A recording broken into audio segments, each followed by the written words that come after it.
छत्रसाल जी ने पहचाना, लालदास जी ने पहचाना।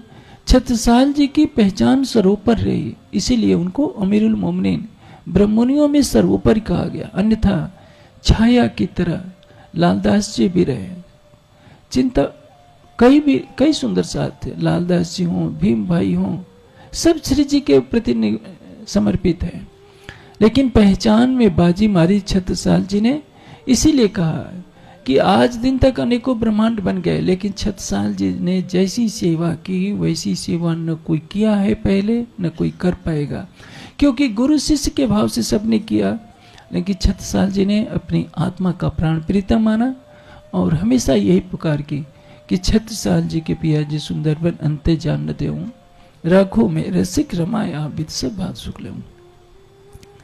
छत्रसाल जी ने परम धाम के भाव से श्रृंगार किया, उसी भाव से उनको रिझाया। जब श्री जी दीप चित्रकूट जाते हैं तब भी अपनी महारानी को भेज देते हैं कि श्री जी की सेवा में कोई कमी न हो। उनके ऊपर तो एक बहुत बड़े राज्य का भार था, हमें तो एक घर चलाना होता है, नौकरी करनी होती है, छोटा सा बिजनेस होता है, फिर भी हम समय नहीं दे पाते।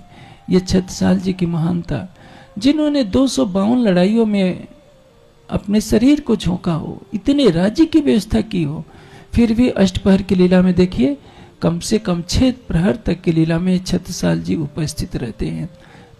5 मिनट का समय भी मिलता है राजकाज से, भाग करके आते हैं कि श्री जी की सेवा में कैसे रिझा सकूं। ये हमारे लिए निर्देश है कि इस जागने के ब्रह्मांड में हम अपने धाम हृदय में विराजमान अपने प्राणेश्वर को कितना रिझाते हैं।